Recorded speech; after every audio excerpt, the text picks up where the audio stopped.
مزید ویڈیوز کے لیے ہمارے چینل ہاؤس آف اسلام کو سبسکرائب کرنا نہ بھولیے۔ شکریہ۔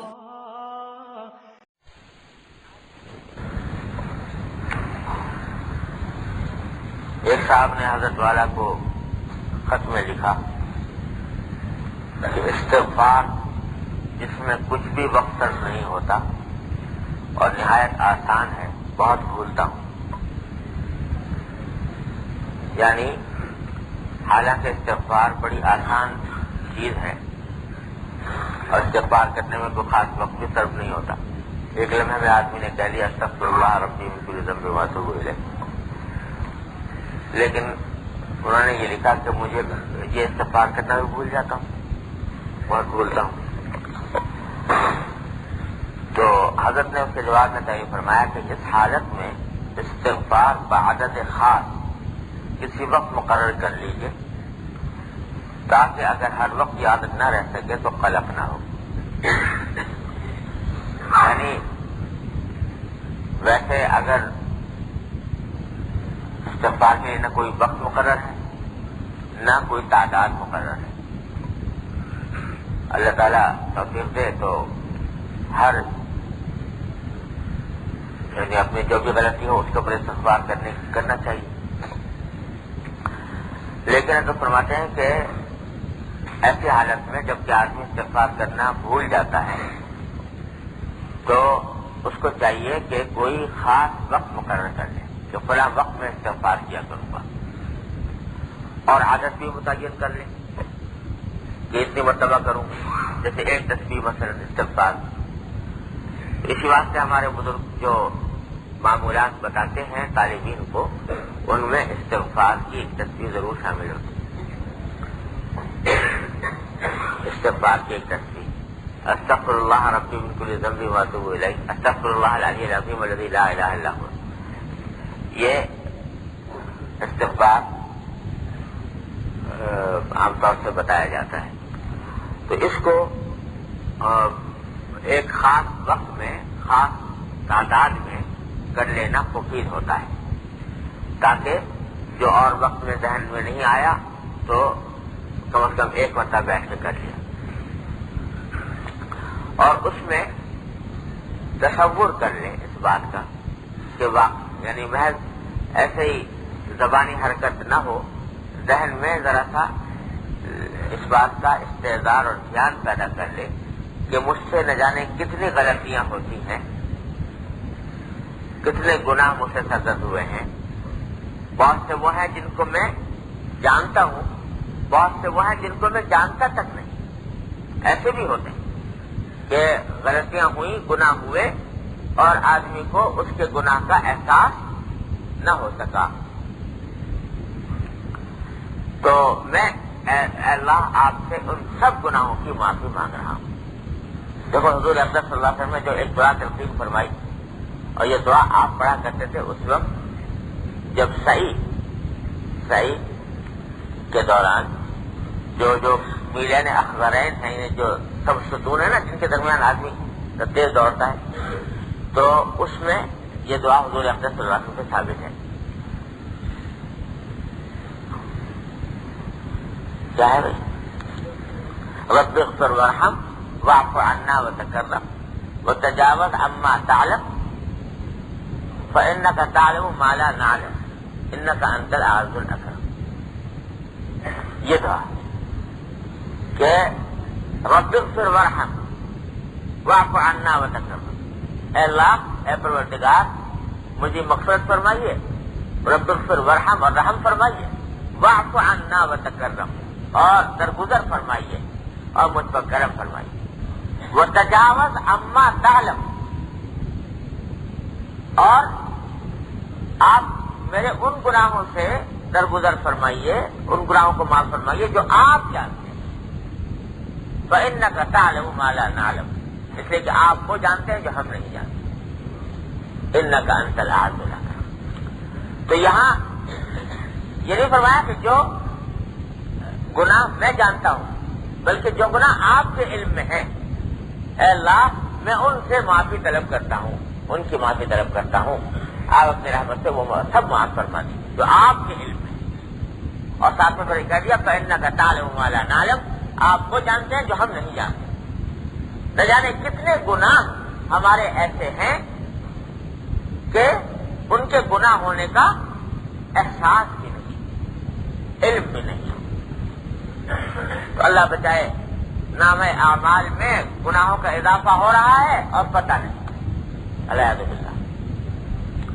تو اس واسطے جب استغفار کرے آدمی تو ایک اجمالی طور پر یہ دل میں تصور بھی کر لے اور استحضار کر لے کہ اللہ میں آپ کے حضور ان تمام گناہوں سے معافی مانگ رہا ہوں جو آپ کے علم میں ہے، چاہے میرے علم میں ہو کہ نہ ہو، میرے احساس میں ہو کہ نہ ہو۔ اس دھیان کے ساتھ استغفار کرو اور پھر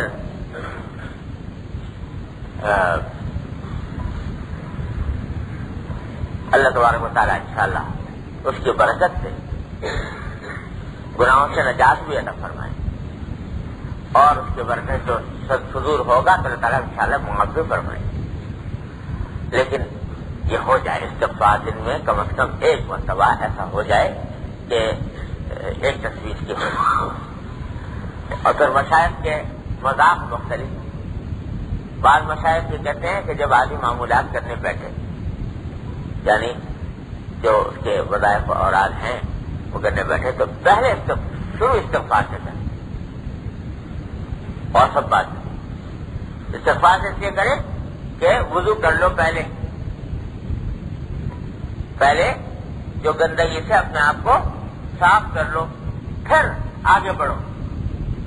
اور جو اذکار ہیں یعنی اللہ جل جلالہ کی تسبیح ہے، تحمید ہے، تقدیس ہے، وہ سارے جو ہیں وہ انوار ہیں۔ ان انوار کو حاصل کرنے سے پہلے اس انوار کو حاصل کرنے کے قابل تو بن جاؤ کہ جو گندگی لگی ہوئی ہے وہ تو چھڑا لو۔ تو پہلے استغفار کرو، پھر آگے بڑھو۔ اور بعض مشائخ کہتے ہیں کہ نہیں، استغفار آخر میں کرو۔ کیوں؟ اس لیے کرو کہ وہ کہتے ہیں کہ کانوا قلیلا من اللیل ما یہجعون وبالاسحار هم یستغفرون، کہ اللہ کے نیک بندوں کا حال یہ بیان کیا گیا کہ رات کو کم سوتے ہیں، اللہ جل جلالہ کے ذکر میں، نماز میں، قیام میں وقت گزر رہا ہے، ساری رات گزاری اللہ جل جلالہ کی عبادت میں، وبالاسحار هم یستغفرون، اور سحری کے وقت میں استغفار کریں۔ ساری رات عبادت میں لگے رہے، سحری کے وقت میں استغفار۔ کیوں؟ تاکہ یہ استغفار شامل ہو جائے ان کوتاہیوں کو بھی جو ان عبادتوں کے اندر پائی گئی۔ عبادت تو کی، لیکن اللہ آپ کے شاعر شان کہاں؟ وہاں عبدنا کا حق عبادت، اور اس عبادت کی ادائیگی میں کوتاہیاں بے شمار ہوئی، تو جب آخر میں کرو گے تو وہ استغفار ان کوتاہیوں سے بھی ہو جائے گا جو کہ ان عبادت میں انجام دی گئی۔ جب ان سے بھی ہو جائے گا تو اس کا نتیجہ ہوگا کہ یہ عبادتیں میں جو کوتاہیاں ہوئی اللہ تعالیٰ سے ان کی معافی مانگ لی گئی، اب یہ عبادتیں کامل و مکمل ہوئی، اللہ تعالیٰ کے فضل و کرم سے ہو گئی، تمہارے عمل سے تھوڑی، اللہ جل جلالہ کے فضل و کرم سے ہو گئی کہ تم نے تو کوئی ایسی چیز دی نہیں تھی جو پیش کرنے کے لائق ہوتی، لیکن جب تم نے استغفار کر لیا اور اللہ جل جلالہ نے اس کو معاف فرما دیا، اس کی کوتاہیوں کو معاف فرما دیا، کوتاہیوں سے منفی ہو گئی، تو اب جو نکلا وہ نکھرا ہوا سونا نکلا، وہ عبادت جو ہے وہ اللہ جل جلالہ کے ہاں قابل قبول ہو گئی۔ تو اس واسطے آخر کو کریں۔ تو یہ مذاق مختلف ہیں مشائخ، کوئی کہتے ہیں اس طرح کرو کو، تو مذاق کے معاملے میں اصول یہ ہے کہ جس مذاق کی طرف رجحان زیادہ ہو اس کو اختیار کرتے ہیں۔ دونوں راستے ہیں، دونوں بزرگوں کو بتایا۔ تو جس کا جس طرف زیادہ رجحان ہو، اب جس وقت زیادہ رجحان ہو، یہ بھی ضروری نہیں کہ ہمیشہ ایک طریقے ہی کی پیروی کرے، بلکہ آج دل چاہا کہ اس طریقے پر عمل کر لے، اس پہ کر لو، کل دل چاہا اس پہ کر لو، اس پہ کر لو۔ مذاق کا جہاں فرق ہو جاتا ہے مشائخ کے بزرگوں کے مذاق کا، تو وہاں دونوں جانبیں خیر ہوتی ہیں، کوئی جانب شر نہیں ہوتی۔ اب اس میں جس وقت بھی اللہ تعالیٰ جس کی طرف تو وہ متوجہ فرما دے اس کو برابر کر۔ آگے فرمایا کہ شاگردوں کو ان کی کوتاہی پر بے وقوف پاگل وغیرہ کہہ دینا چندہ مذموم نہیں، اس لیے اس سے استغفار کی ضرورت ہے کہ تمام طلبہ کی جماعت کے سامنے معافی چاہی جائے، بلکہ بعض اوقات خلاف مصلحت ہے کہ سبب ہے ان کی جسارت و جرأت اور فساد اخلاق کا، البتہ زجر میں اعتدال سے تجاوز نہ ہو، اور اعلیٰ ہذا مریدین اور عیال و خدم ونحو من التابعین۔ یہ عجیب اصول بیان فرما دیا۔ اکثر و بیشتر جو حضرات تعلیم و تدریس کے کام میں مشغول رہتے ہیں اور اللہ تعالیٰ فکر عطا فرماتے ہیں، تو ان کے دل میں یہ سوال پیدا ہوتا ہے کہ بھائی شاگردوں کو بعض اوقات ڈانٹنا پڑتا ہے، برا بھلا کہنا پڑتا ہے، تھوڑا بہت مار بھی دینا پڑتا ہے، کبھی کبھی معمولی، تو اب اس سے ظاہر تکلیف پہنچی دوسرے کو، اور جب دوسرے کو تکلیف پہنچانا کیا ہے؟ گناہ، اور گناہ کا توبہ کیا ہے؟ تو اس سے معافی مانگے۔ جب تک اس سے معافی نہ مانگے تو اس وقت تک وہ گناہ معاف نہیں ہوتا۔ کسی بھی انسان کو اگر تم نے کوئی تکلیف پہنچائی تو وہ گناہ اس وقت تک معاف نہیں ہوگا جب تک کہ وہ شخص معاف نہ کر دے۔ اب یہ شاگرد پڑھنے آئے ہوئے ہیں، اب استاد جو ہے ان کو کبھی کبھی ایسے الفاظ سے خطاب کرتا ہے، بعض اوقات تو مذاق میں بھی کر دیتا ہے، پاگل بیوقوف کہہ دیا مذاق میں، اور بعض اوقات مذاق میں نہیں، باقاعدہ سنجیدگی سے اس کو تنبیہ کرنے کے لیے اس کی غلطی پر اس قسم کے الفاظ استعمال کر لیتا۔ تو اب اگر اس میں بھی یہ قاعدہ جاری کیا جائے کہ بھائی معافی مانگو سب سے، تو استاد جو ہے وہ ساری عمر معافی مانگتا ہے، سمجھے، شاگردوں سے۔ تو اس واسطے حضرت نے اس کا اصول بتا دیا کہ نہیں، اس کا معافی مانگنے کی ضرورت نہیں، بلکہ معافی مانگنا بعض اوقات مضر ہے۔ جو شریر طبیعت کا شاگرد ہوگا نا وہ اس کا الٹا اثر لے گا، کیا استاد جی ان سے معافی مانگ رہے ہیں، لہذا خوب اب آئندہ اور زیادہ شرارت کرو اور زیادہ گستاخی کرو، کیونکہ یہ اگر کبھی کہیں گے بھی تو بعد میں معافی مانگ لیں، تو اس واسطے ان کے اندر اور جرأت و جسارت پیدا ہو جائے۔ تو اس کی ضرورت کیوں نہیں، سمجھ لو، یہی اصول ہے شاگرد کا، یہی اصول ہے مرید کا، شیخ اور مرید کا تعلق، باپ بیٹے کا، اور جو بھی شخص زیر تربیت ہو اس کا۔ کیوں؟ اس واسطے کہ جب ایک شخص نے اپنے آپ کو آپ کی تربیت میں دیا اور یہ درخواست کی، اس نے یا اس کے باپ نے، اس کے سرپرست نے، کہ آپ اس کی تربیت کریں، ہے نا؟ شاگرد جب آیا استاد کے پاس تو اس طرح سے درخواست لے کر آیا نہیں کہ بھائی میری تربیت کرو، مرید آیا شیخ کے پاس تو اس لیے آیا کہ میری تربیت کرو، تو اس نے جب یہ درخواست کی تو اس درخواست کے اندر یہ بات شامل ہے کہ میں آپ کو یہ حق دیتا ہوں کہ میری تربیت کی خاطر آپ جو طریقہ مناسب سمجھے وہ اختیار کریں، جس میں تھوڑی سی سختی بھی شامل ہے، سمجھے نا؟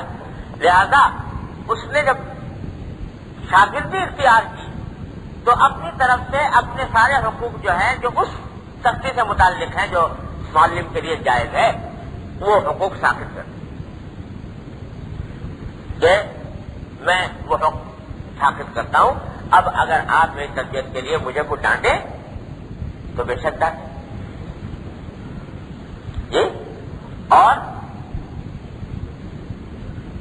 قاری صاحب کو بتانا نہیں چاہیے، لیکن یہ ہے کہ اس میں تھوڑا سا معمولی سی جو پٹائی ہے جو ضرب غیر مبرح کی حد تک آتی ہو تو وہ بھی داخل ہے، سمجھا؟ قاری صاحبان کو بتا دے مسئلہ تو وہ اس کو کہیں سے کہیں لے جائے، لیکن یہ تھوڑی سی پٹائی جو ہے وہ بھی اس میں داخل ہے تربیت کے حصے کے اندر، جو ضرب غیر مبرح ہو، سمجھے نا؟ باقی اس سے زیادہ اسی طرح حلال ہے، سمجھے نا؟ تو اس لیے تو منسوس ہے، اس کی ممانعت منسوس ہے، اس واسطے وہ منع ہے۔ تو یہ اس نے ایک طرح سے اپنا حق ثابت کر۔ اب اگر استاد کسی کو کہہ رہا ہے تو باقی کہہ دیا، کسی کو بیوقوف کہہ دیا، کسی کو کچھ کہہ دیا، تو یہ پہلے سے حق اس کو حاصل ہے، تو اس لیے اس کے اوپر انشاءاللہ مواخذہ نہیں۔ جب مواخذہ نہیں تو توبہ وہ استغفار کرنے کی بھی، اس سے معافی مانگنے کی بھی ضرورت ہے۔ ہاں اس سے زیادہ آگے بڑھے، البتہ خود یہ خیال کرے کہ زجر میں اعتدال سے تجاوز نہ ہو، کہ یہ نہ ہو کہ جتنی ضرورت تھی اس سے زیادہ ڈانٹ دیا، جتنی ضرورت تھی اس سے زیادہ مار دیا، جی تو یہ بھی اس کا اہتمام کرنا دو۔ اب کون خط کھینچے پیچھے کہ اتنا تو تھا جائز، اس سے زیادہ ناجائز تھا، اتنا ضروری تھا، اس سے زیادہ غیر ضروری تھا، یہ انسان کے خود خط کھینچنا آسان ہے، اور اسی کے لیے ضرورت ہوتی ہے صحبت۔ تو آدمی کو چاہیے کہ پھر اس کے اوپر صحبت سے جب کسی شیخ سے تعلق ہو تو اس سے اس قسم کی باتیں پوچھیں، کس حد تک میں کر سکتا ہوں، کس حد تک نہیں کر سکتا۔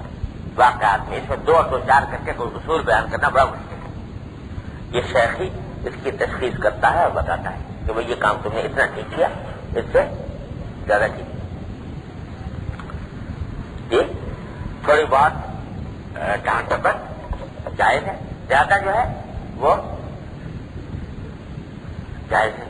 حضرت صدیق اکبر رضی اللہ عنہ جو ہے ایک مرتبہ مار رہے تھے اپنے ایک غلام کو، حضور اقدس صلی اللہ علیہ وسلم پیچھے سے گزرے تو آپ نے فرمایا کہ کیا فرمایا؟ نہیں، صدیقین، ہاں صدیقین ولا حانی کلا ورب اللہ، ایک طرف صدیق بنتے ہیں اور ایک طرف لعنتیں بھی کر رہے ہیں، یہ فرمایا صدیقین ولا حانی کلا ورب اللہ، رب کعبہ کی قسم، یہ دونوں باتیں ایک ساتھ جمع نہیں ہوتے۔ اللہ اکبر۔ تو صدیق اکبر رضی اللہ عنہ کو بھی تنبیہ فرمایا، اور پھر حضرت صدیق بھی پھر صدیق تھے، انہوں نے پتہ نہیں اس روز ایک ہی نہیں اس کو تو کیا جس کو کر رہے تھے اوروں کو بھی غلام بھی آزاد کر، یا اللہ مجھ سے غلطی ہو گئی، اس کا اعتراف کیا کہ یہ غلام بھی آزاد اور بھی آزاد۔ تو یہ وہ ہے کہ جہاں زجر سے اعتدال، زجر میں اعتدال سے تھوڑا سا تجاوز ہونے لگا تو حضور اقدس صلی اللہ علیہ وسلم نے تنبیہ فرمایا۔ جی حضرت ابو ذر غفاری رضی اللہ عنہ جو ہیں وہ اپنے غلام کو تنبیہ کر رہے تھے اور اس میں لفظ جو ہے وہ غلط، یعنی حد سے تجاوز کرتا ہوا نکل گیا، یعنی اس میں ان کے وطن اور وطن کی طرف نسبت کر کے اور گویا ایک طرح سے تحقیر کا لفظ استعمال کر دیا ابو ذر غفاری۔ تو حضرت صلی اللہ علیہ وسلم نے فرمایا انکا امرؤ فیک جاہلیہ، اے ابو ذر تم ایسے آدمی ہو کہ ابھی تک تمہارے اندر جاہلیت کی خوبو باقی، کہ تم نے اپنے غلام کو برا بھلا کہتے ہوئے اس کے وطنیت کا اس کے اوپر تانا دے دیا، تمہارے جاہلی باقی۔ ابو ذر غفاری سے آدمی کو یہ بات فرمائی، تو اعتدال پہ قائم رہنا، اسی واسطے یہ میں نے بتایا کہ ہے تو سب یہ جائز، لیکن یہ کہ احتیاط کا پہلو آدمی کو اختیار کرنا چاہیے کہ اس حد پر پہنچنے سے پہلے رک جائے جہاں شبہ ہو کہ آیا یہ اعتدال کے اندر ہے کہ نہیں، اس سے پہلے رک۔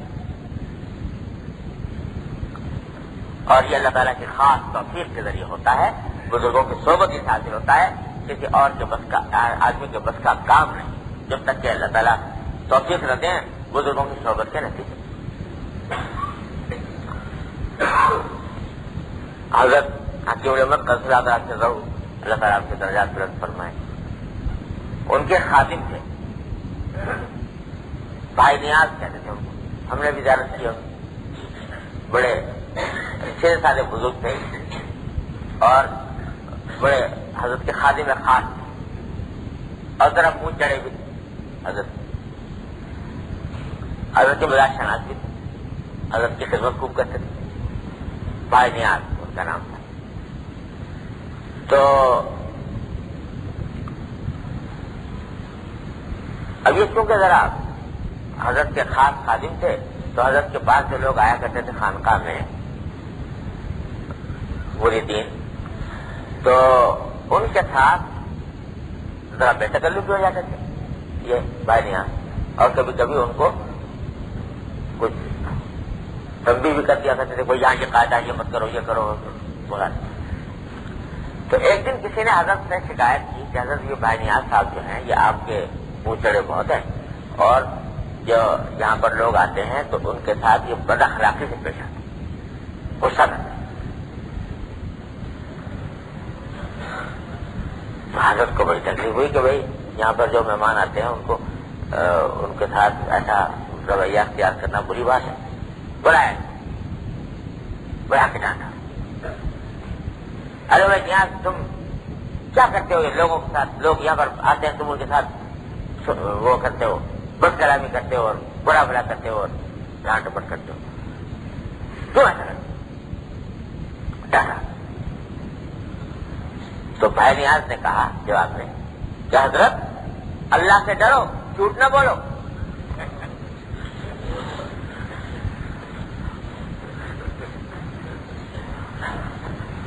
اب کہنا پھر ان کے یہ چاہتے تھے کہ جو لوگ آپ سے شکایت کر رہے ہیں وہ اللہ سے ڈریں اور جھوٹ نہ بولیں، کہ آپ کو جو شکایت کر رہے ہیں حقیقت کے خلاف ہے، اللہ سے ڈریں جھوٹ نہ بولیں۔ لیکن وہ اس وقت یعنی بے خیالی میں یہ جملہ نکلا منہ سے کہ حضرت اللہ سے ڈرو، جھوٹ نہ بولو۔ اب بتاؤ کوئی اگر آدمی اس طرح اپنے نوکر کو ڈانٹے، جو نوکر ہے جھوٹ نہ بولو، تو غصہ اور زیادہ آئے گا کہ نہیں؟ اور زیادہ غصہ آئے گا۔ لیکن حضرت نے جب یہ سنا ایک دم سے گردن جھکائی اور استغفر اللہ کہتے تھے۔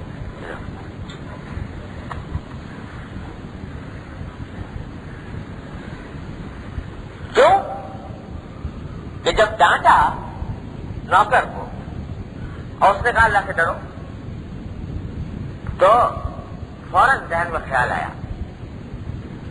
کہ میں نے یک طرفہ بات سن کر، ایک طرف کی بات سن کر اس کو ڈانٹنا شروع کر دیا۔ لوگوں کی شکایت کی تھی نا کہ یہ غصہ کرتے ہیں، تو میں نے لوگوں کی شکایت سن کر، ایک طرف کی بات سن کر اس کو ڈانٹنا شروع کر دیا۔ اس سے میں نے اس کی بات نہیں پوچھی کہ بھئی لوگ یہ تمہاری شکایت کر رہے ہیں کیا حقیقت ہے، تو دوسرے کا اس کا بیان نہیں سنا، میں اس کا بیان سن کے پھر کوئی فیصلہ کرنا چاہیے تھا۔ جب طرفہ شکایت پر عمل کر کے ڈانٹنا مناسب نہیں تھا، تو اس وقت یہ تنبہ ہوا، تو بجائے اس کے کہ اپنی بات پر اڑتے استغفر اللہ کہتے ہوئے نکل گئے۔ یہ ہے کان وقافا عند حدود اللہ، اللہ کی قائم کی ہوئی حدوں کے آگے رک جانے والے، اس سے آگے نہیں۔ یہ حضرت فاروق اعظم رضی اللہ عنہ کا وصف بیان ہوا ہے، کان وقافا عند حدود اللہ، کہ اللہ کے حدود کے آگے رک جانے والے۔ کہ یوں بڑا غصہ ہے، مزاج میں تیزی ہے، سبھی کچھ ہے، لیکن جب اللہ کی حد آ گئی تو ساری مزاج کی تیزی بھی فنا ہو گئی اور سارا غصہ بھی فروغ ہو گیا۔ یا تو مسجد نبوی میں آئے تو دیکھا کہ پرنالا کسی کے گھر کا گر رہا ہے مسجد نبوی میں، کہا توڑ دو اس کو، یہ پرنالا جو ہے یہ مسجد میں کس نے ڈالا ہوا ہے، مسجد کے اندر، مسجد گندی ہوتی ہے، مسجد خراب ہوتی ہے، توڑ دو، توڑ دیا۔ غصے میں آ گیا، لیکن غصہ بھی اللہ کے لیے تھا، مسجد کے لیے تھا، مسجد نبوی کے لیے تھا۔ بعد میں پتا چلا کہ عباس رضی اللہ عنہ حضور کے چچا کا گھر تھا، اور وہ پرنالا حضرت عباس کے گھر سے گر رہا تھا. حضرت عباس آئے, آ کر حضرت فاروق اعظم پر چڑھ بیٹھے. یہ کیا کیا تم نے؟ ہمارے گھر کا پرنالا توڑ. ہاں مسجد میں گر رہا تھا, مسجد کو خراب کر رہا تھا, اس واسطے میں نے توڑا. کہا تمہیں پتا ہے یہ پرنالا اس گھر پر لگانے کی مجھے خود نبی کریم سرور دو عالم صلی اللہ علیہ وسلم نے اپنے داہنے مبارک سے اجازت دی تھی. اچھا حضور نے دیا. وہیں دوہرے ہو کے کھڑے ہو گئے, میری کمر پر کھڑے ہو کر آپ اس کے پرنالے کو دوبارہ لگائیں. خطاب کے بیٹے کی مجال نہیں ہے کہ نبی کریم سرور دو عالم صلی اللہ علیہ وسلم کے اجازت دی ہوئے پرنالے کو توڑے, اور اس سے بڑا سب گناہ ہوا. لہٰذا میں کھڑا ہوتا ہوں, میرے اوپر کھڑے ہو کر, میری کمر پر کھڑے ہو کر آپ اس پرنالہ لگائیں. وہ پرنالہ آج بھی لگا ہوا ہے مسجد نبوی میں, آج بھی موجود ہے. اللہ تعالیٰ نے یہ ترکی خلافت کے لوگوں کو یہ عشق عطا فرمایا تھا. اب نہ وہ گھر ہے نہ وہ کچھ ہے, لیکن چونکہ وہ پرنالہ یہ حضور اقدس صلی اللہ علیہ وسلم نے لگوایا تھا, اور فاروق اعظم نے اس طرح اس کا اکرام کیا اور وہ لگا رہا, تو اس کی جگہ کو پرنالے کی جگہ اب تک پرنالہ لگا ہوا ہے وہاں مسجد نبوی کے اندر اس جگہ. خیر, تو کانا وقافا عند حدود اللہ, اللہ تعالیٰ کی قائم کی حدیث کے حدود کے اندر قائم رک جاتے ہیں. حضرت حکیم الامت صاحب حکم اللہ تعالیٰ نے ایسا ہی بنا. فاروقی تو تھے, حضرت فاروقی تو تھے, تو اللہ تعالیٰ نے ان کو بھی ایسا بنایا, ایسی جگہ بنا کر. تو یہ بات جو ہے یہ محض کتاب پڑھ لینے سے نہیں آتی, یہ کسی کے آگے رگڑے کھانے چاہیے. ہمارے دوست صاحب ہمارے سے رگڑے کھانے چاہیے. کسی جگہ, کسی کے گھر پر, کسی کے در پر آدمی رگڑے کھائے, تب یہ اللہ تبارک و تعالیٰ یہ صفت عطا فرماتے ہیں کہ وہ آدمی پہچانے حدود اللہ اور پہچان کر رک جائے. اللہ تبارک و تعالیٰ اپنے فضل و کرم سے ہم سب کو اس کی توفیق عطا فرمائے. اللہم صلی علی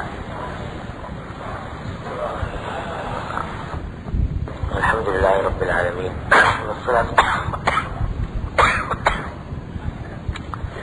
والصلاة والسلام علی رسولہ الکریم وعلی آلہ واصحابہ اجمعین, اما بعد.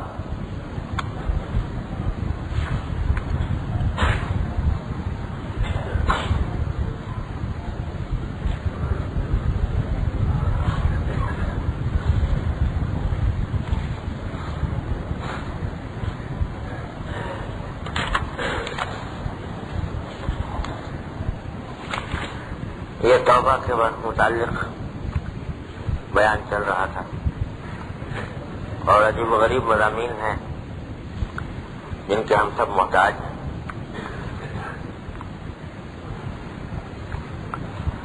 ایک جگہ ارشاد فرمایا کہ علماء رضی اللہ تعالیٰ سے فرماتے ہیں کہ شیخ اکبر فرماتے ہیں کہ قبول توبہ کی علامت یہ ہے کہ اس گناہ کا نقش بالکلیہ ذہن سے محو ہو جائے, کہ پھر وہ یاد نہ آئے.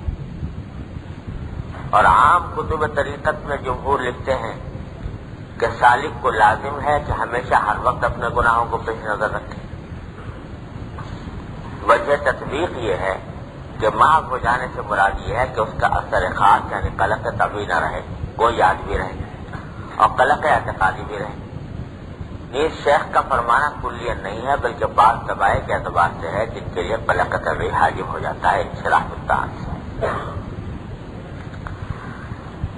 یہ دو باتیں ہیں جو مختلف بزرگوں نے کہی ہیں, بظاہر دونوں میں تعارض معلوم ہوتا ہے, حضرت نے ان میں تطبیق دی ہے. ایک بات حضرت شیخ اکبر یعنی حضرت شیخ محی الدین ابن عربی رحمۃ اللہ علیہ نے فرمائی کہ توبہ کی قبولیت کی علامت یہ ہے کہ جس گناہ سے توبہ کی گئی ہے اس توبہ کا نقش دل سے بالکل مٹ جائے. کیا مانا کہ اس توبہ کا دھیان، وہ اس گناہ کا دھیان، اس کا تصور، اس کا خیال پھر آئی نہیں. یہ علامت ہے کہتے ہیں توبہ کے قبول ہونے. اس کا مطلب بظاہر یوں نظر آتا ہے کہ اگر گناہ یاد رہے اور بار بار یاد آتا رہے کہ میں نے فلاں گناہ کیا تھا، تو اس کا مطلب ہے کہ توبہ قبول نہیں ہوئی. کیونکہ حضرت شیخ اکبر یہ فرما رہے ہیں کہ توبہ قبول ہونے کی علامت یہ ہے کہ اس کا نقش دل سے مٹ جائے. تو اب اگر وہ یاد آ رہا ہے بار بار تو اس کا مفہوم مخالف یہ ہوا کہ وہ توبہ قبول نہیں ہوئی. یہ تو کہا شیخ اکبر. عام طور سے جو حضرات صوفیاء کرام اور بزرگان دین فرماتے ہیں وہ یہ ہے کہ بھئی انسان کو اپنے گناہوں کو ہر وقت پیش نظر رکھنا چاہیے. پیش نظر رکھنے کے معنی یہ ہے کہ آپ کو ظاہر یاد ہوں گے کہ وہ گناہ کیے تھے، فلاں گناہ کیے تھے. تو وہ حضرات کہہ رہے ہیں کہ یاد رکھو، اور شیخ اکبر کہہ رہے ہیں کہ یاد رکھنا علامت اس بات کی توبہ قبول نہیں ہوتی.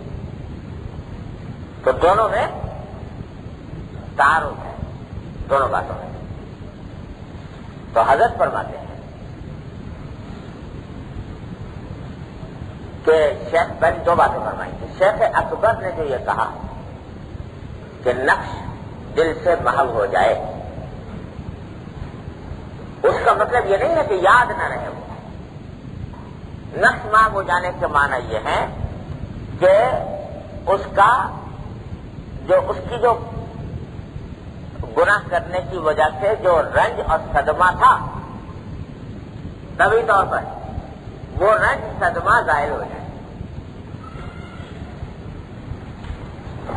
گناہ سے جو دل میں رنج اور صدمہ پیدا ہوا تھا، طبی طور پر وہ رنج اور صدمہ ظاہر ہو رہے. یہ معنی ہے اس کے نقش ظاہر ہو رہے، نقش مٹ جانے. کہ گناہ تو ہوا تھا، اور جب گناہ کیا تھا تو پھر بڑی طبیعت میں پریشانی تھی، صدمہ تھا، رنج تھا، حسرت تھی، مجھ سے کیا ہو گیا، میں نے کیوں کر لیا، یہ سب باتیں ہو رہی تھی نا. توبہ کر لی سچے دل سے تو توبہ کے بعد یہ جو صدمے کی شدت تھی وہ کم ہو جانی چاہیے، اور اس کی رنج کی کیفیت جو ہے وہ کمی رنج کی وہ جاتی رہنی چاہیے. یہ قبول توبہ کی علامت ہے. لیکن اگر یاد رہتا ہے گناہ تو یاد رہنے سے کوئی حرج نہیں. اگر خود یاد رہتا ہے غیر اختیاری طور یاد ہے، بلکہ ساتھ ساتھ یہ بھی کہ اس کام کی عقلی برائی دل میں ہے کہ بھئی ہوا تھا مجھ سے، یہ غلط کام ہوا تھا اور یہ بات بری تھی، عقلی طور پر برا سمجھتا ہوں. لیکن ساتھ ساتھ اس بات پر بھی مطمئن ہے کہ الحمدللہ اب توبہ ہو گئی. تو الحمدللہ اب میں اس جھنجٹ سے نکل آیا، اس عذاب سے اللہ نے مجھے نکال دیا. تو جب یہ خیال ہو، یاد تو ہے گناہ اور اس بات کا خیال بھی ہے کہ برا کام ہوا تھا، لیکن ساتھ ساتھ اس پر اطمینان بھی ہے کہ الحمدللہ توبہ کی توفیق ہو گئی، توبہ کی توفیق ہو گئی. ہمارے حضرت بابا نظمی حسن صاحب رحمۃ اللہ علیہ، حضرت کے خلیفہ خلفاء میں تھے، بڑے عجیب بزرگ تھے. وہ شاعر بھی تھے، تو شعر بڑے اچھے کرتے، اور شعر بھی وہ پرانے زمانے کے جو میر اور درد اور لوگوں کے زمانے کے اس مزاج کے شعر کرتے دام. تو وہ کہتے ہیں کہ دولتیں مل گئی ہیں آہوں کی، دولتیں مل گئی ہیں آہوں کی، ایسی تیسی میرے گناہوں. دولتیں مل گئی ہیں آہوں کی، ایسی تیسی میرے گناہوں. کیا مانا کہ گناہ یاد تو آ رہا ہے کہ کیا تھا، اس کی بڑائی بھی ہے دل میں، لیکن ساتھ ساتھ یہ خیال بھی ہے کہ اللہ تعالیٰ نے آہوں کی دولت عطا فرما دی ہے، اللہ تعالیٰ کے سامنے توبہ کرنے کی توفیق ہو گئی ہے، اس کے سامنے آہو بکا کرنے کی توفیق ہو گئی ہے، تو اب یہ گناہ میرا کچھ بگاڑ نہیں سکتے، ایسے تحقیق میرے گناہ ہو۔ تو یہ جو ہے یہ خیال آ جانا کہ میرا گناہ تو ہوا تھا، برا کام ہوا تھا، لیکن اللہ نے مجھے توفیق دے دی توبہ کی، اس لیے اب مجھے اطمینان ہے کہ انشاءاللہ اللہ تعالیٰ نے وعدہ کیا ہوا ہے جو توبہ کو قبول فرماتے ہیں، لہذا اب اللہ کے سامنے جب حاضر ہوں گا تو انشاءاللہ مجھ سے اس گناہ کا اللہ تعالیٰ مواخذہ نہیں فرمائیں گے، اس پر مجھے اطمینان ہے، بس اطمینان ہے۔ یہ تو مطلب ہوا شیخ اکبر کے قول۔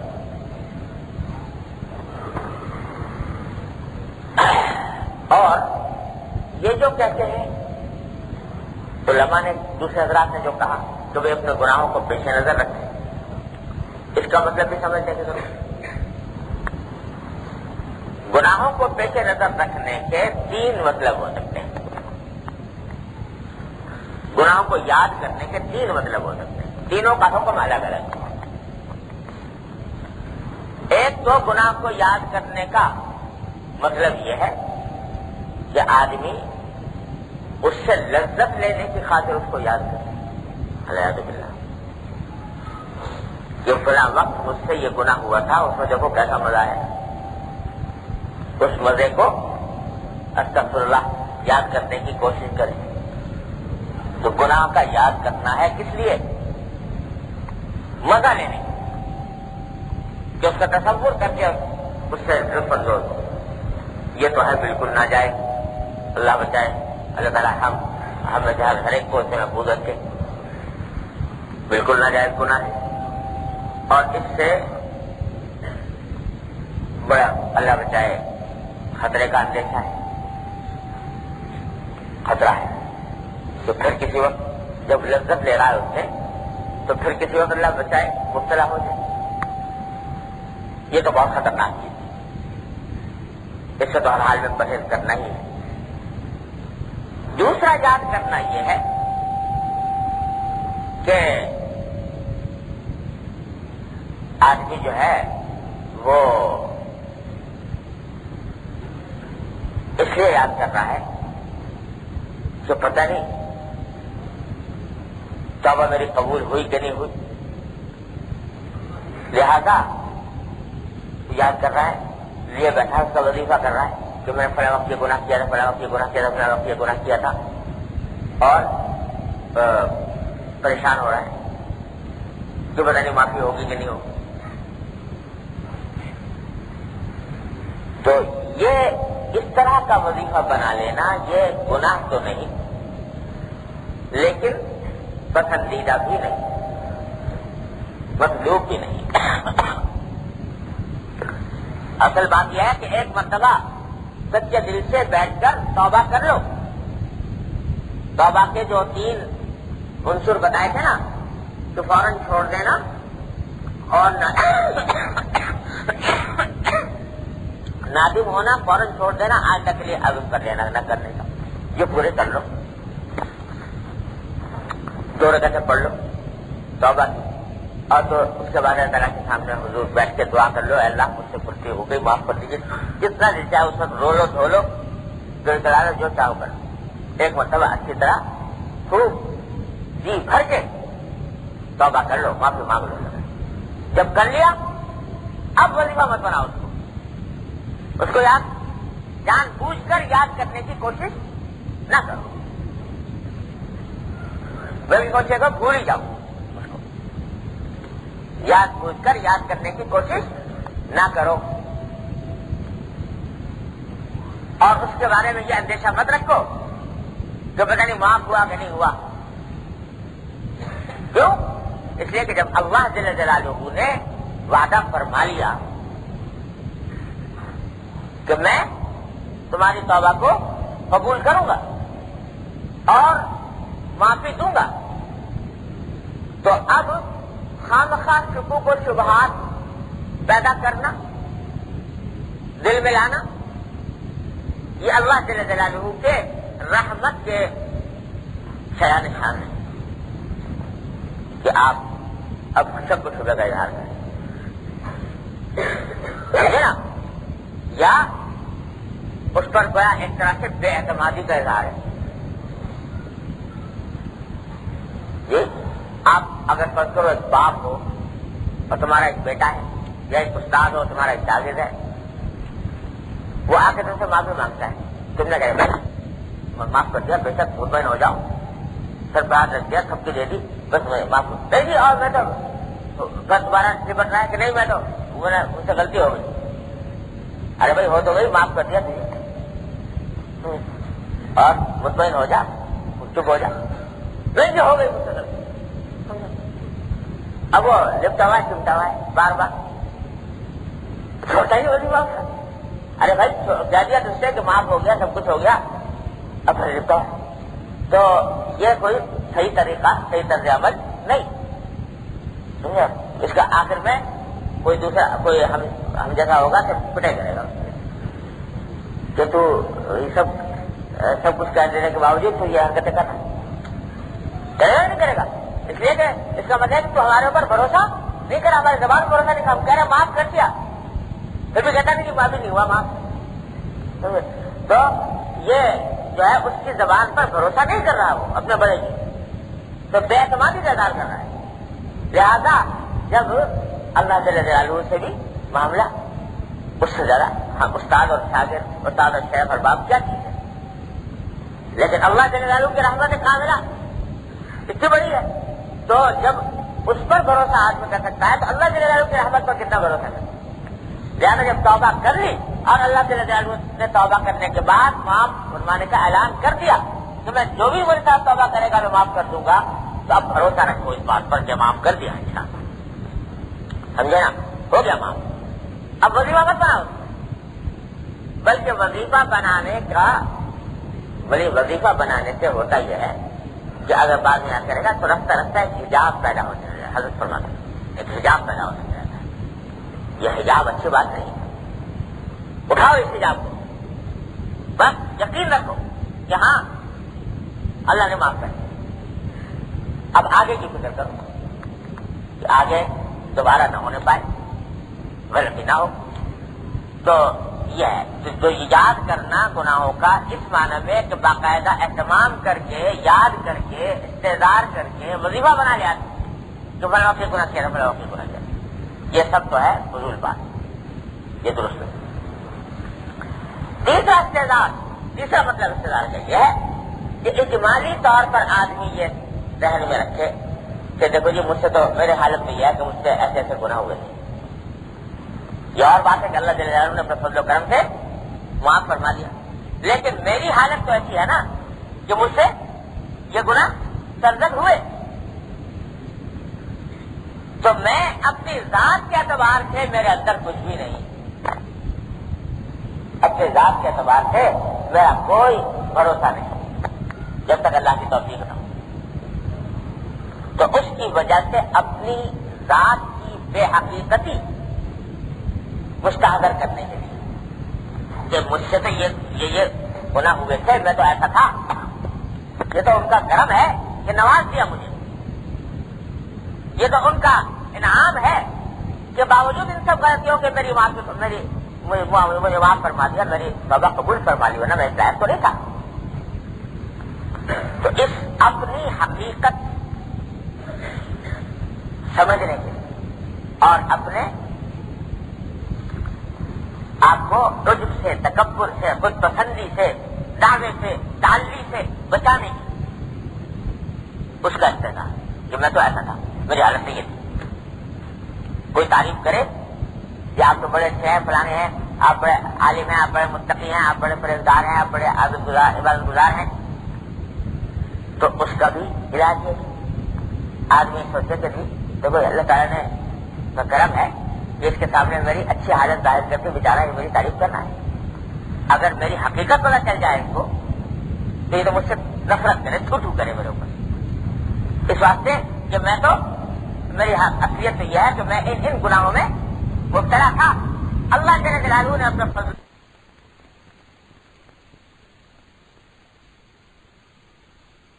سے مانا ہے.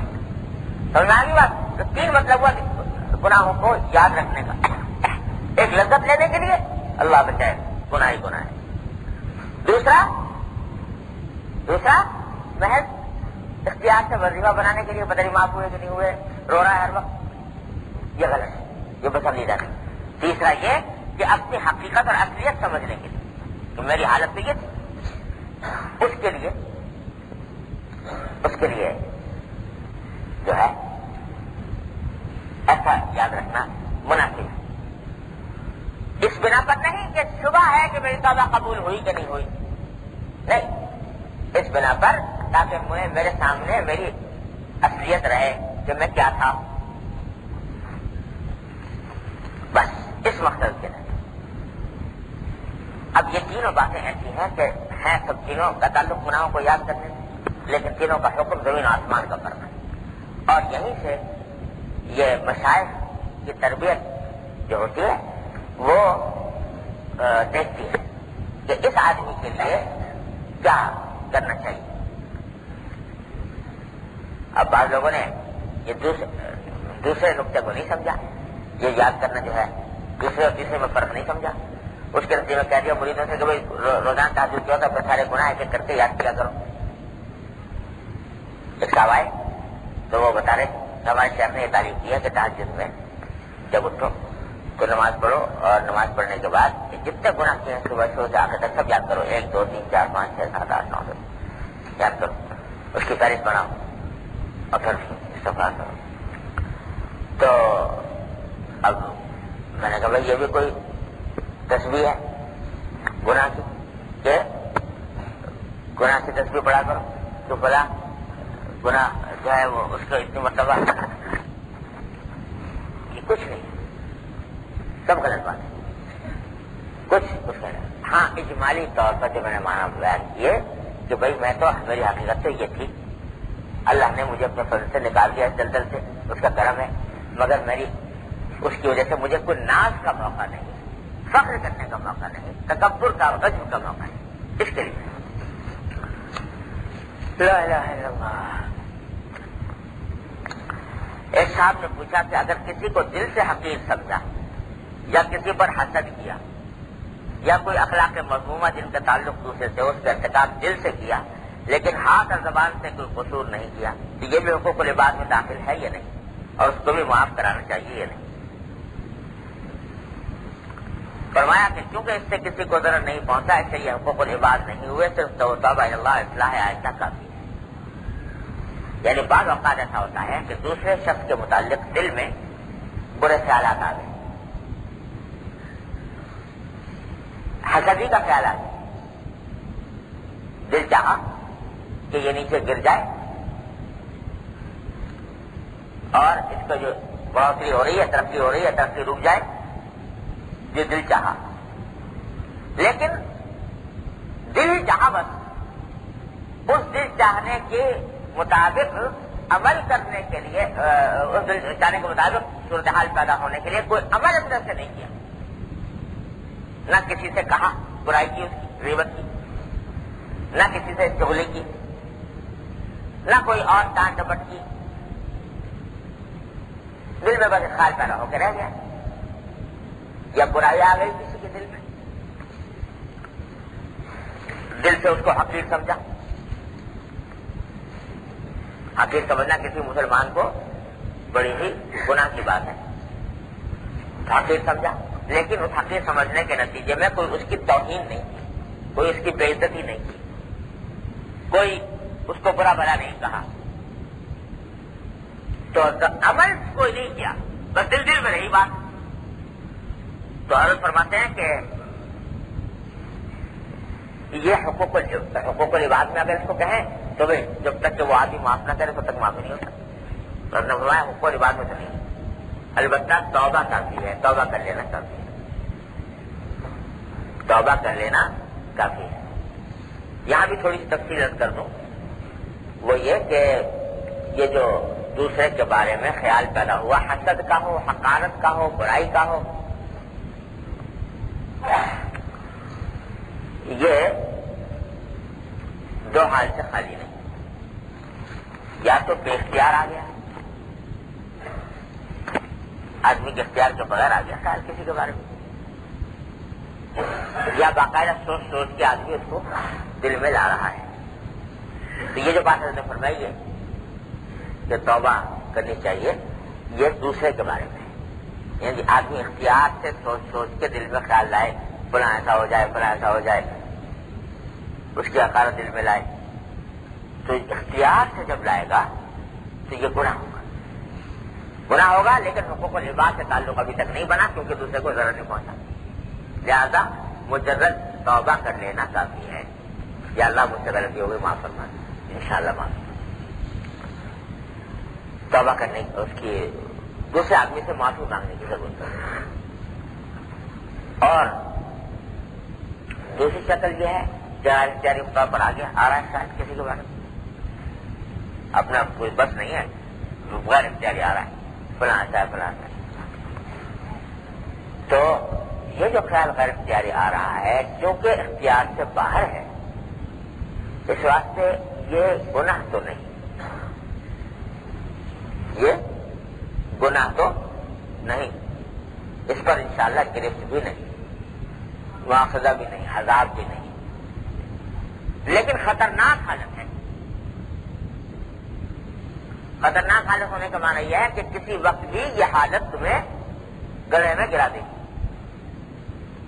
یا تو بالآخر اپنے اختیار سے اس کی برائی کو دل میں لاؤ گے، یا اس کے نتیجے میں کوئی عمل ایسا کرو گے جو گناہ ہوگا.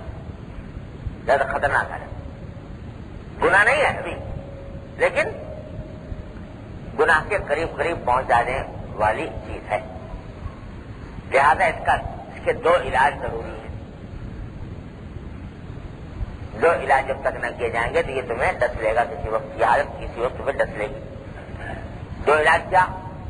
ایک علاج یہ کہ جو خیال بے اختیار آ رہا ہے دل میں کسی کے حسد کا یا تحقیر کا، تو اس خیال کو برا سمجھو دل سے. تو یہ اچھی بات نہیں ہو رہی، میرے دل میں جو خیال آ رہا ہے یہ اچھی بات نہیں، بری بات، یہ اچھا خیال نہیں، برا خیال ہے. اس سے بچنے کی کوشش کرنی چاہیے. اس کی برائی کا دل میں کیا کرو؟ استحضار کرو، برائی کا خیال کرو. ایک علاج یہ ہے. اور دوسرا علاج اس کا یہ ہے کہ جس شخص کے دل کی طرف سے دل میں حسد پیدا ہو رہا ہے اس کے حق میں دعا کرو کہ یا اللہ اس آدمی کو دین دنیا کی ترقی عطا فرمائیے. سمجھے نا؟ اب دل تو چاہ رہا ہوگا کہ کسی طرح مٹی میں ملے یہ آدمی، سمجھے نا؟ اور دعا کر رہے ہوگے کہ اللہ اس کو دین دنیا کی ترقی عطا فرما، تو آرے چل جائیں گے دل. لیکن یہی آرے چلانے مقصود ہے.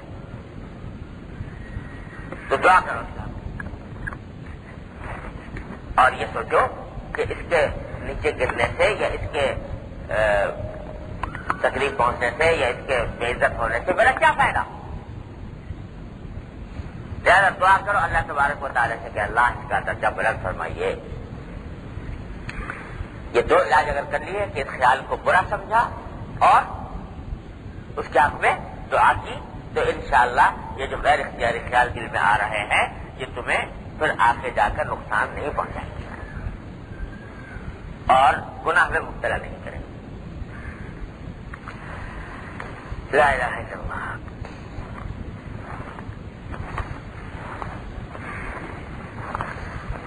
اللہ آگے بات سن لیجیے. جو شخص توبہ کر کے مر جائے اور اس کو توبہ کے بعد ادائے حقوق کا موقع نہ ملے تو توبہ سے اس کے لیے حقوق العباد بھی معاف ہو جائیں گے. یعنی اللہ تعالیٰ مظلوم کو خوش کر کے ظالم کی مغفرت فرمائے. توبہ نہ کرنے کی حالت میں اللہ تعالیٰ کو اختیار ہے خاص کو سزا دیں یا بدون سزائی بخش دیں اور مظلوم کو جنت کی نعمت دیں. لا الہ الا. ایک طرف تو یہ مسئلہ بار بار میں عرض کرتا رہا ہوں کہ حقوق العباد جو ہے وہ صرف توبہ سے معاف نہیں ہوتی. جب تک کہ یا تو وہ حق ادا نہ کر دے یا صاحب حق معاف نہ کر دے. آپ نے توبہ گوشے میں بیٹھ کے کر لی اللہ جل جلالہ سے سارے گناہوں کو، لیکن جو پیسے مار رکھے ہیں لوگوں کے تو وہ میں توبہ سے معاف نہیں ہوگا. یا تو وہ پیسے جن کے ہیں ان کو پہنچاؤ یا ان سے خوش دلی کے ساتھ معافی طلب کرو کہ خوش دلی سے معاف کرو. یہ نہیں کہ ہمارا بات کر دیا انہوں نے معاف، اس سے نہیں ہوتا معاف، بلکہ خوش دلی سے معاف کریں. یا اور حقوق ہیں جسمانی ہیں، نقصانی ہیں، کسی کو تکلیف پہنچائی ہے، آزار پہنچایا ہے، دل آزاری کی ہے، دل دکھایا ہے، تو جب تک وہ معاف نہ کر دے گا تب تک معاف نہیں ہوگا. بیٹھ کر کتنی توبہ کرتے ہیں عام حالات، عام حکم یہ ہے. لیکن اللہ جل جلالہ کی بارگاہ کریم کی بارگاہ ہے. اگر کوئی شخص ایسا ہے کہ اس نے توبہ تو کی سچے دل سے اور توبہ کرنے کے بعد ارادہ بھی کیا کہ میں اپنے جتنے صاحب حقوق ہیں ان سب کو حقوق ان کے پہنچاؤں گا،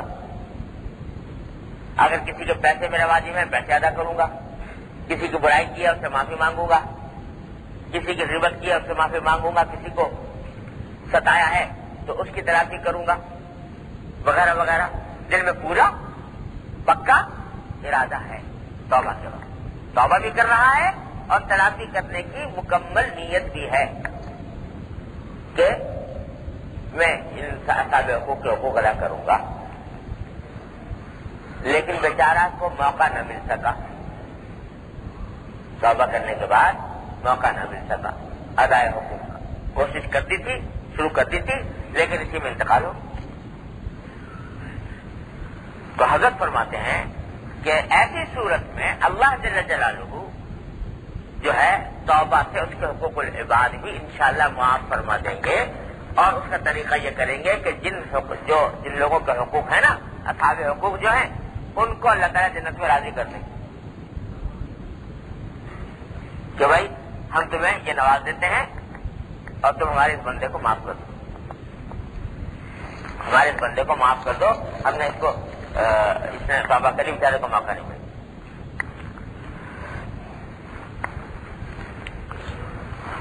لا الہ الا اللہ. تو یہ خلاصہ یہ کہ یہ جو حکم ہے کہ بغیر اس بندوں کے معاف کیے ہوئے معاف نہیں ہوتا، اس وقت تک ہے جب تک کہ اس سے معافی مانگنے کا موقع موجود ہو، تلافی کرنے کا موقع ہو، اور پھر تلافی نہ کرے معافی ہوگا. لیکن اگر تلافی کرنے کا موقع ہی نہیں ملا،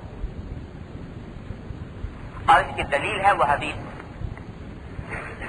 صحیح حدیث ہے کہ بنی اسرائیل کا ایک واقعہ حضور اقدس صلی اللہ علیہ وسلم بیان فرمایا کہ ایک شخص تھا، اس نے 99 قتل کیے، 99 آدمیوں کا قتل کیا. اب کچھ دل میں خیال پیدا ہوا کہ بھائی یہ تو بڑی خطرناک بات ہو گئی، اللہ کے پاس جاؤں گا تو میرا تو کچھ ٹھکانا نہیں، جہنم ہی جہنم ہے. تو کیا علاج کروں، کیا راستہ ہے. تو اس زمانے میں ایک پادری تھا، تو اس کے پاس جا کے پوچھا کہ بھائی میں اب ہو رہا ہوں دائب، 99 قتل کر چکا اور اب ہو رہی ہے، اب دل میں شرمندگی، اب توبہ کرنا چاہتا ہوں، کسی طرح نکلوں اس عذاب سے، تو کوئی مجھے تدبیر بتاؤ. اس نے کہا تیری جان سے چھوٹنے کا کوئی راستہ نہیں، کیونکہ 99 کو قتل کر چکا اور وہ مر چکے، تو ان سے تو معافی مانگ نہیں سکتا، ان سے معافی مانگنے کا کوئی راستہ نہیں. تو اور اگر اکیلا بھی تجھے قتل کر دیا جائے، قصاص سے لے لے، تو ایک جان کے بدلے ایک جان ہو جائے گی، 98 جان ہوگا، کیا ہوگا؟ زیادہ تیری بچت کا تو اب کوئی راستہ ہے نہیں، تو تو جہنمی ہے. اس طرح کے 99 سے میں نے کیے، ایک چنکی سے تو 100 کا اس نے عدد جو ہے وہ بادری کو قتل کر کے پورا کر دیا. اب گیا کسی اور کے پاس، تو اس سے ذکر کیا. اس نے کہا بھائی تو توبہ کر لمحے سے، اور اب ایسا کر کہ وہاں ایک بستی ہے نیک لوگوں کی، وہاں چلا جا اور نیک لوگوں کی صحبت اختیار کر، تو اس سے تیری حالت بہتر ہوگی. تو امید ہے انشاءاللہ اللہ تعالیٰ تجھے معاف کرتے ہیں کسی وقت. تو یہ چل پڑا اس بستی کی طرف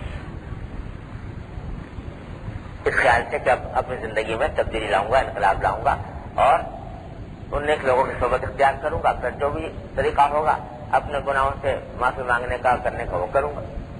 چل پڑا. ابھی راستے ہی میں تھا کہ انتقال ہو. تو اب کیا حدیث میں آتا ہے کہ ملائکہ رحمت اور ملائکہ عذاب کا آپس میں جھگڑا ہوگا. وہ کہتا ہے یہ ہمارا آدمی ہے، وہ کہتا ہے ہمارا آدمی. ملائکہ رحمت کہتے ہیں کہ یہ ہمارا آدمی ہے، جنت میں جانے کے قابل ہے اس واسطے کہ توبہ کر کے چلا تھا. اور ملائکہ عذاب نے کہا کہ یہ ہمارا آدمی ہے کیونکہ یہ 100 قتل ہے اس کے دن، جس کو جہنم میں لے جانا چاہیے. تو پھر فیصلہ یہ اللہ تعالیٰ نے فرمایا کہ دیکھو بھائی یہ دیکھو کون سی بستی سے زیادہ قریب تھی. تو معلوم ہوا کہ اس بستی کی طرف ایک ہاتھ آگے بڑھ چکا تھا جو نیکوں کی بستی. تو اللہ تعالیٰ نے فرمایا کہ بس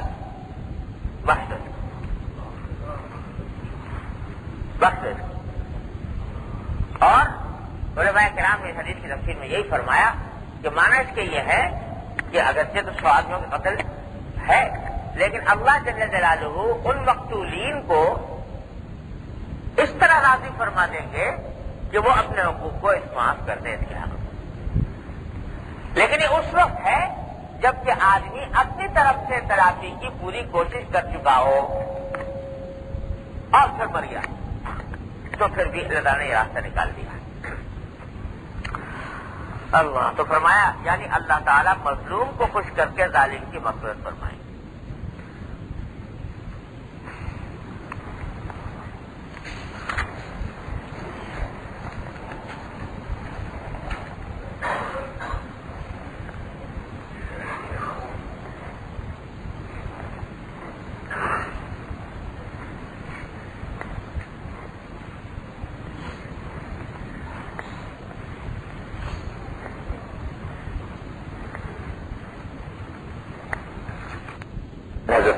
مگر ان کی تشریح کے لیے بڑا لمبا وقت چاہیے.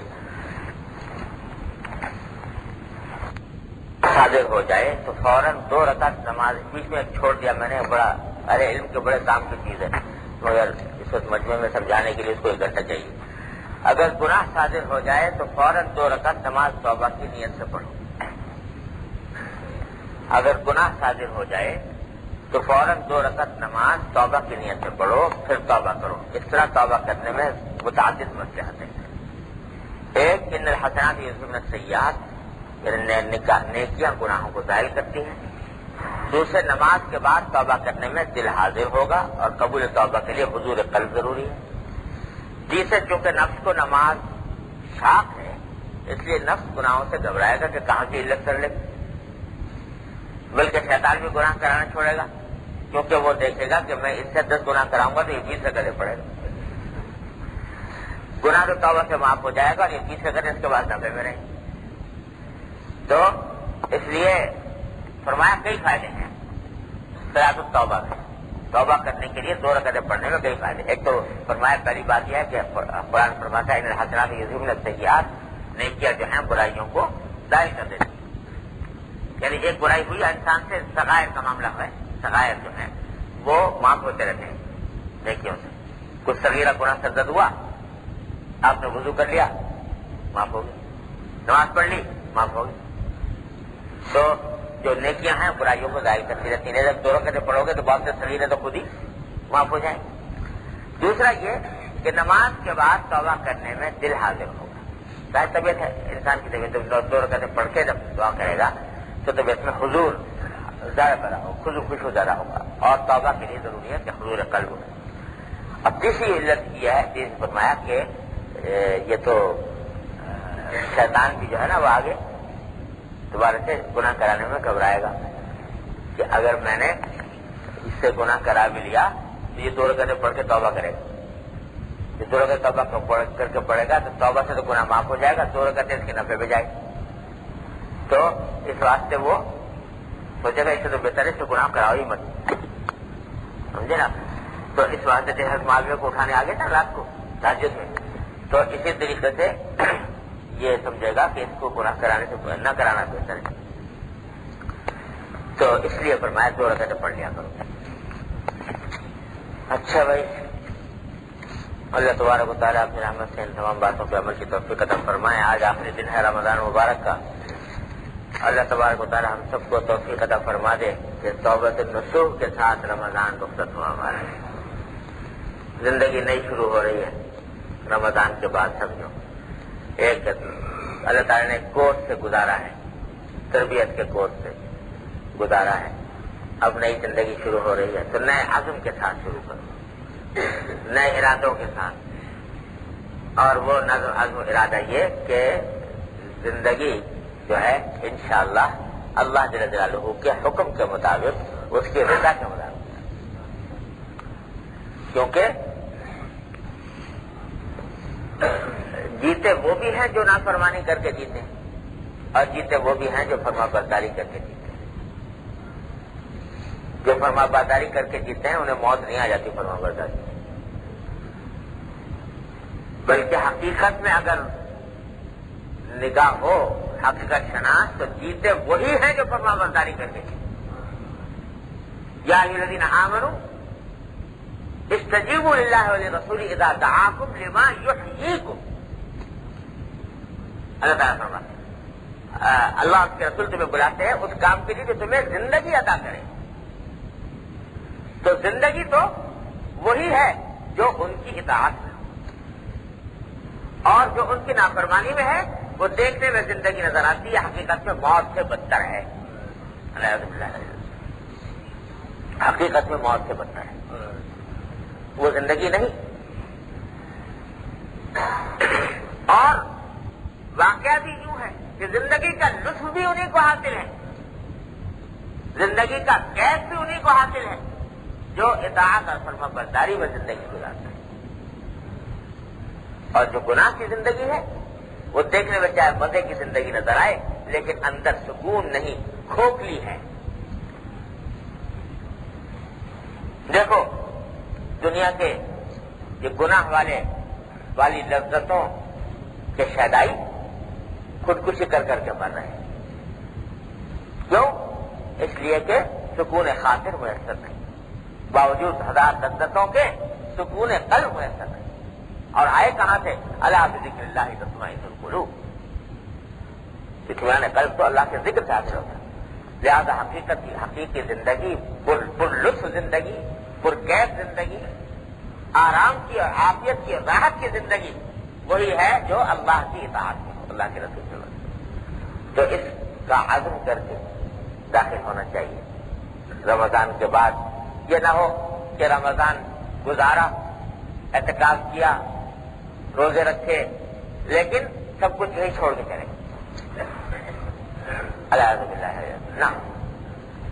یہ اس لیے ہے تاکہ آج اگلی زندگی میں یہ توشہ جو یہاں جمع کیا ہے وہ کام آئے، اور اس کے لیے عزم ضروری ہے کہ اللہ تعالیٰ نے توبہ، صدقے دل سے توبہ کر لی، الحمدللہ ایسے ہو گئے کہ آج ماں کے پیٹ سے پیدا ہوئے۔